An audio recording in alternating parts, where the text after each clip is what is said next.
I'm Jen. And I'm Nikki. Today we're discussing the untold stories of queer people throughout history, because they definitely exist. Jen has a pipe, and we have a gavel. So what could possibly go wrong?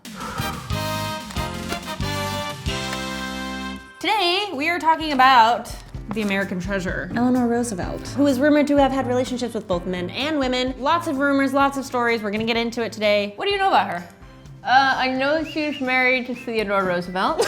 No, she wasn't. Oh, she wasn't. Who's she married to? The other Roosevelt. Franklin. Oh, Frankie boy. Okay. Eleanor Roosevelt was born October 11th, 1884, to a wealthy family in New York City. Unfortunately, by age 10, everyone was dead. So she went to live with other relatives and the brother who lived. In 1903, Eleanor got engaged to Franklin Roosevelt. Franklin. Her fifth cousin once removed. Do you think they kissed with tongue back then? Absolutely. After they married, Franklin's political career really started ramping up. So this is where things get a little bit scandalous, okay? So Franklin ended up cheating on Eleanor with Eleanor's secretary, which is pretty shitty because Eleanor's secretary is probably somebody who's pretty close to her, knew what her schedule was, knew where she was at all the time, and then was just like, all right, cool, she's busy, let me go fuck her husband real quick. Also, he wasn't hot.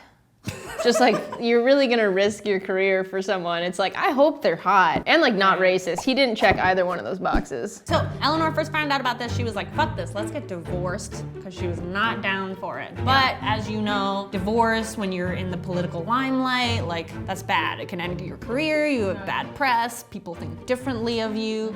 So Franklin was like, look, I promise to end the affair if you stay with me. And she was like, fine. But pretty much after that, their marriage was never the same. When Franklin took office in 1933 as the president, Eleanor kept on doing her own damn thing as First Lady of the United States. She was very politically active, and she started a weekly press conference for just female journalists who were typically not allowed in other press conferences. Again, just surrounding herself with ladies. Okay, now's where we get to the gay stuff. It is both juicy and steamy. Eleanor's biographer, and many others, believes the First Lady was in a relationship with one Lorena Hickok. So Lorena Hickok is a reporter. Named Hick, was said to have ate, drank, smoked, gambled, and swore. Sounds like a classic butch lesbian to me. Yeah, she sounds fun. So although Hick and Eleanor knew each other for a few years, it wasn't until Hick was assigned to cover Eleanor during Franklin's presidential campaign in 1932 that they really got to know each other. When Hick wasn't on the road for her job, she actually lived out of the White House, and she gave Eleanor a ring that Eleanor would wear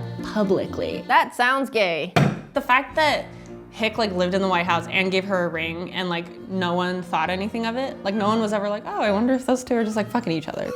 I think that speaks to heterosexism because they were just it's unfathomable that two women could find a relationship and have pleasure from it. Anyways, okay, so when Hick and Eleanor weren't together, they were writing each other letters. And that's where we have proof. The two of them exchanged more than 3,300 letters between 1932 and shortly before Eleanor died. Why would you do that? If you weren't kind of obsessed with somebody. I don't know. What did you ask me?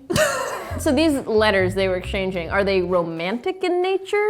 Yes. Oh, okay. Would you like to read some? Okay. We're gonna read some. So picture this, Eleanor in her nightie, pondering to the moon, her snoring president of a husband she doesn't sleep with anymore, snoring in the next room. She saunters to her desk and pulls out a quill. I don't think they were using quills back then. They might have had pens. Probably using pens. Okay, this is what she says. Hick, my dearest, I cannot go to bed tonight without a word to you. You have grown so much to be a part of my life that it is empty without you, even though I am busy every minute. Oh, god damn. That's saucy. You wouldn't just say that to somebody you weren't you know? No, you wouldn't. That's not something you said to a friend. A little uncomfortable hearing you read that. That's how intimate it is. Now we cut to Hick, out on the lonely road as a reporter, nothing to keep her company at night but her cigarettes and the distant memory of Eleanor's lips. Here, you read this part. Most clearly, I don't know that voice. Most clearly, I remember your eyes with a kind of reassuring smile in them, and the feeling of the soft spot just northeast of the corner of your mouth against my lips. I wonder what we'll do when we meet. What we'll say. What is northeast corner? What if this is just Hick revealing she is the worst kisser in the world? Just kisses right here every time. I only like this part. It gets better. It gets better. There's more. Oh, how I wanted to put my arms around you in reality instead of spirit. I went and kissed your photograph instead, and tears were in my eyes. These are like, I'm in love with you letters. Yeah. And they didn't just write letters to each other, they also spent hours on the phone and allegedly ended every call with Je t'aime et je t'adore, which means, get the door, bitch.